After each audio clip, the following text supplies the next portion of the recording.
Alright, Chapter 2, Part 2. This is actually my second attempt at doing this audio recording. I messed it up a second ago. We're leaving Aquarius, and we're heading to the Wintry Cave.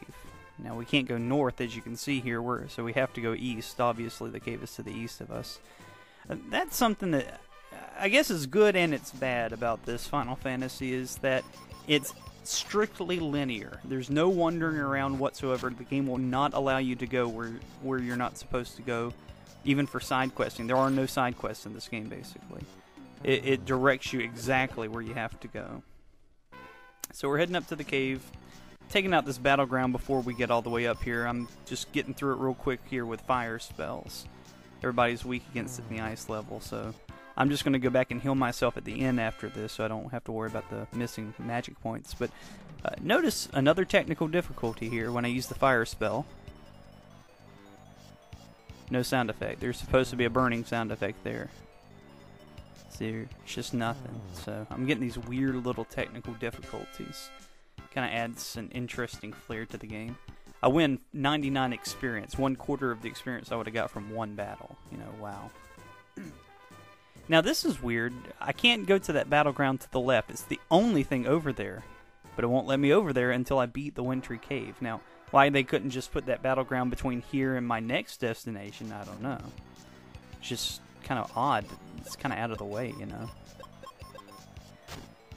Anyways, I'm going to show a number of battles while we're here in this Wintry Cave because, well, for a number of reasons. But first, you'll notice how hard these battles just got all of a sudden. It's like you walk in the door of this cave, and that was a kind of a fluke. But notice how long this battle takes.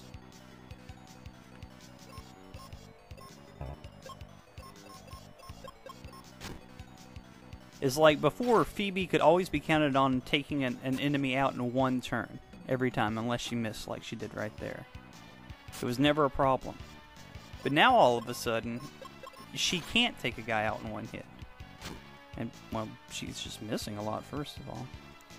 But before, where the two of my guys could take out a whole group of enemies in 2 turns tops, 30 seconds, it's actually turned into a battle every single time. Now, I mean, it's nothing for, I don't know, you and me, but for somebody who's brand new at this game, like it was marketed toward, this is kind of a shock. You know, all of a sudden, you're starting to get your tail kicked by these guys. It just blows my mind how it jumps from being so easy to so hard instantly like that.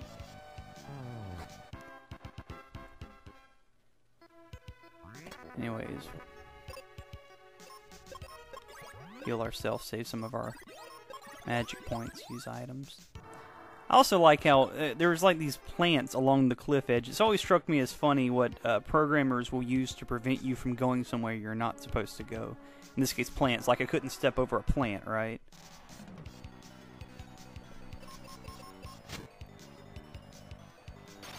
Now Benjamin starts missing. I'm missing a lot in this cave. I don't understand the idea behind it.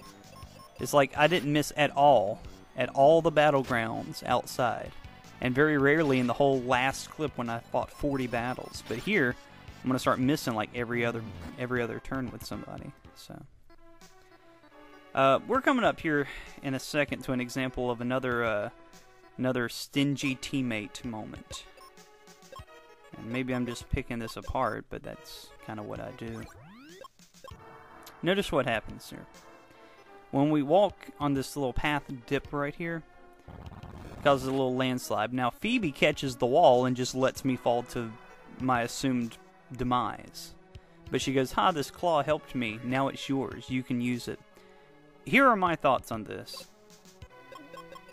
When we use the claw later, it only takes one claw and the two of us are able to climb up. So why couldn't she catch me right there? The answer? The only thing I could come up is she let me fall on purpose.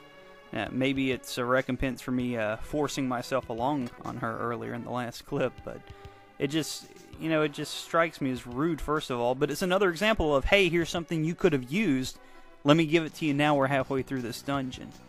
It's like, why can't my teammates trust me, give me some of the good stuff? And here's the worst part of all. Look how powerful her bow is. This is what just drives me crazy. Okay, I just missed there, but if you saw it earlier, you'll see it again here in a second. it does literally twice the damage exactly that claw was doing. 2 times the damage. Before it was 160 something. This bow will take off 300 and something. This means a couple of things. First of all, the monsters in this dungeon were designed for Phoebe to have this bow. Which means, first of all, that the monsters at the very beginning are stronger than they really should be. They need to adjust her having the claw there. Because otherwise you're fighting battles unarmed or not properly armed. Second, now it's just way too easy again. We're back to Phoebe being able to take out guys in one hit, and it's not even a challenge again. It's like they can't find a nice medium between the two. And of course that begs the question, why didn't she use the bow to begin with? Why just now pull it out? Use the crappy weapon first of all. I don't know. But anyways, we're coming into this little side room you saw. That is the boss down there. We'll enter another room downstairs. We're actually walking on the ceiling, those little slats. I'll see it again here in a second. I don't know if you noticed that a second ago. You may have to rewind it. I missed my cue, but she just took off over 1,000 hit points off one of those birds with that bow. It was a critical hit, sure. But that's just ridiculous. 1,000 hit points off an enemy this early in the game, and earlier she was just doing 160. And on average 330. But I mean, it just shows that they really didn't have the battle design, the enemy development to a science in this game. Now, this battle is an interesting example here. There's Benjamin didn't use Quake again. It was the second time I've ever seen this. But Phoebe dies. And I'm thinking to myself, oh man, I am in trouble because I just got unconfused. I was confused for a second. Because Benjamin doesn't have life. But Phoebe gets 1 hit point back after the battle.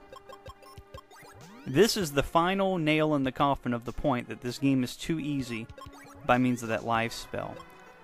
Because Benjamin doesn't have to have life. So long as he gets out of the battle fine, the partner will get back 1 hit point, and she can just use life on herself and be right back at it.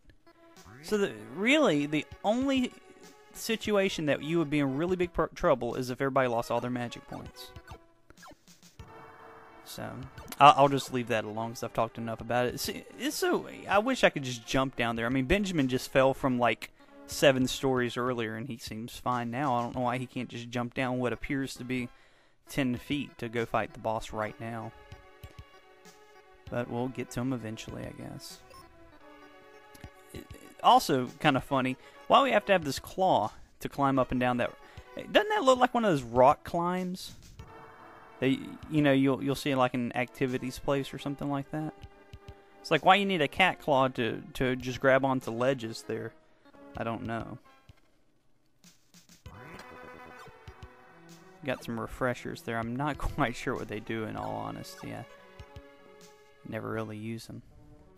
But we're getting to the end of this clip. We'll be getting through some more of this cave, part 3, coming up soon.